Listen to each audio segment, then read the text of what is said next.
It's all right, girls. It's gonna be all right, the 909 troop leader said. All of Troop 909 burst into tears. It was as though someone had instructed them to all cry at once. The troop leader had girls under her arm, and all the rest of the girls crowded about her. It reminded me of a hog I'd seen on a field trip, where all the little hogs gathered about the mother at feeding time, latching onto her teats. The 909 leader had come into the bathroom shortly after the big girl had threatened to tell. Then the ranger came. Then, once the ranger had radioed the station, Mrs. Margolin arrived with Daphne in tow. The ranger had left the restroom area, but everyone else was huddled just outside, swatting mosquitoes. Oh, they will apologize, Mrs. Margolin said to the 909 troop leader. But she said this so angrily, I knew she was speaking more to us than to the other troop leader. When their parents find out, every one of them will be on punishment. It's all right, the 909 troop leader reassured Mrs. Margolin. Her voice lilted in the same way it had when addressing the girls. She smiled the whole time she talked. She was like one of those TV cooking show women who talk and dice onions and smile all at the same time. See, it could have happened. I'm not calling your girls fibbers or anything.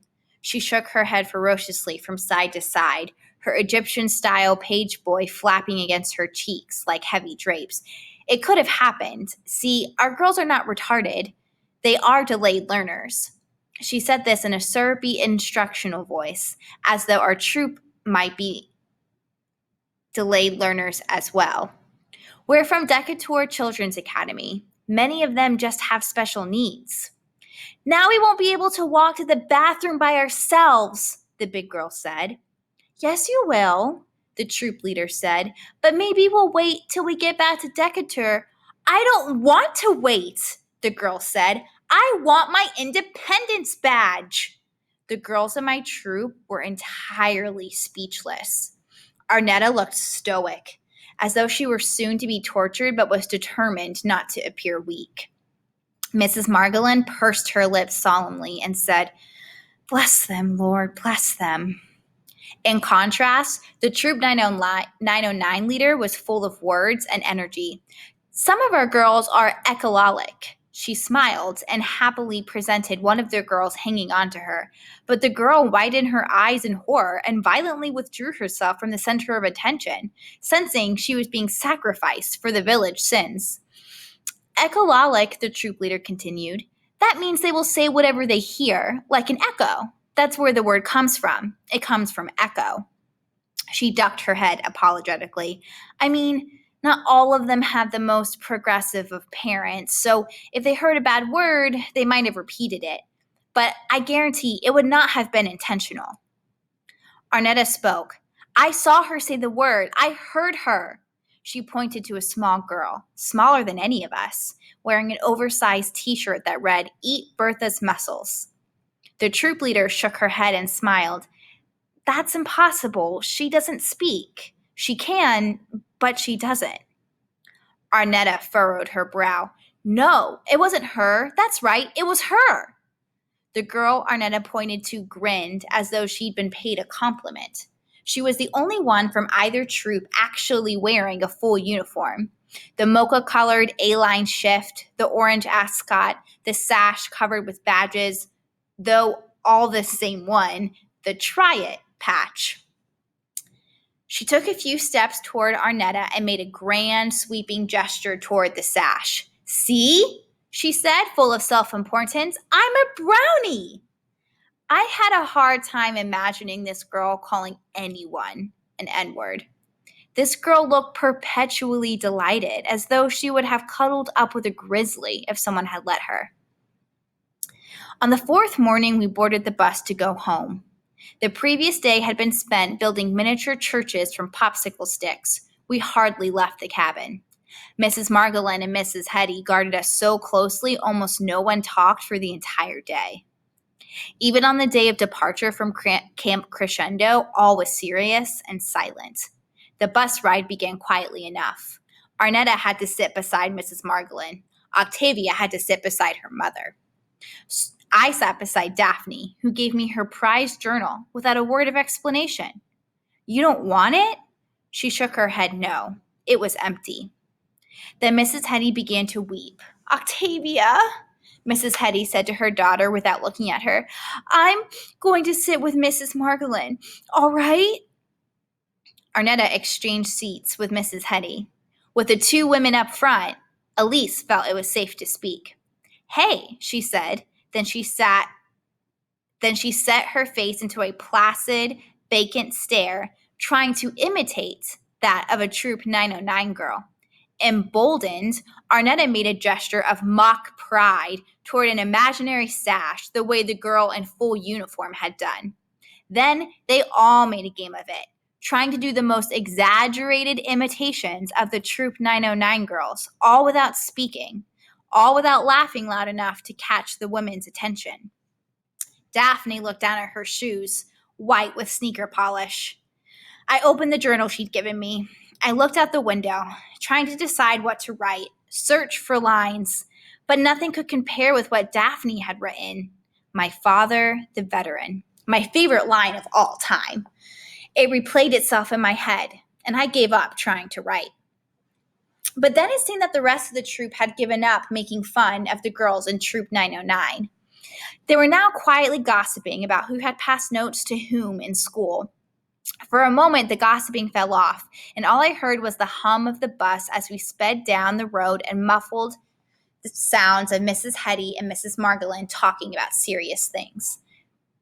You know, Octavia whispered, why did we have to be stuck at a camp with retarded girls? You know? You know why, Arnetta answered. She narrowed her eyes like a cat.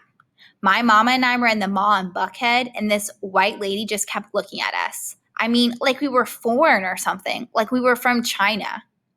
What did the woman say? Elise asked. Nothing, Arnetta said. She didn't say nothing. A few girls quietly shook their heads. There was this time, I said, when my father and I were in the mall and, oh, shut up, snot, Octavia said. I stared at Octavia, then rolled my eyes from her to the window. As I watched the trees blur, I wanted nothing more than to be through with it all. The bus ride, the troop, the school, all of it. But we were going home. I'd see the same girls in school the next day. We were on a bus, and there was nowhere else to go. Go on, Laurel, Daphne said to me. It seemed like the first time she'd spoken the whole trip, and she said my name. I turned to her and smiled weakly so as not to cry, hoping she'd remember when I tried to be her friend, thinking maybe that her gift of the journal was an invitation of friendship. But she didn't smile back. All she said was, "What happened?" I studied the girls, waiting for Octavia to tell me to shut up again before I even had a chance to utter another word. But everyone was amazed that Daphne had spoken. The bus was silent. I gathered my voice. Well, I said, my father and I were in this mall, but I was the one doing the staring. I stopped and glanced from face to face. I continued. There were these white people dressed like Puritans or something, but they weren't Puritans. They were Mennonites. They're these people who, if you ask them to do a favor, like paint your porch or something, they have to do it. It's in their rules. That sucks, someone said. Come on, Arnetta said, you're lying. I am not. How do you know that's not just some story someone made up? Elise asked, her head cocked full of daring. I mean, who's going to do whatever you ask? It's not made up. I know because when I was looking at them, my father said, see those people? If you ask them to do something, they'll do it. Anything you want. No one would call anyone's father a liar. Then they have to fight the person. But Dreama parsed her words carefully. How does your father know that's not just some story? Huh? Because, I said, he went up to the man and asked him, would he paint our porch? And the man said, yes, it's their religion. Man, I'm glad I'm a Baptist, Elise said, shaking her head in sympathy for the Mennonites. So did the guy do it? Dreama asked, scooting closer to hear if the story got juicy. Yeah, I said, his whole family was with him. My dad drove them to our house. They all painted our porch. The woman and girl were in bonnets and long, long skirts with buttons up to their necks. The guy wore this weird hat and these huge suspenders. Why? Arnetta asked archly, as though she didn't believe a word. Would someone paint a porch? If they'll do anything, why not make them paint the whole house? Why not ask for $100? I thought about it, and then remembered the words my father had said about them painting our porch, though I had never seemed to think about his words after he said them. He said, I began, only then understanding the words as they uncoiled from my mouth. It was the only time he'd have a white man on his knees doing something for a black man for free.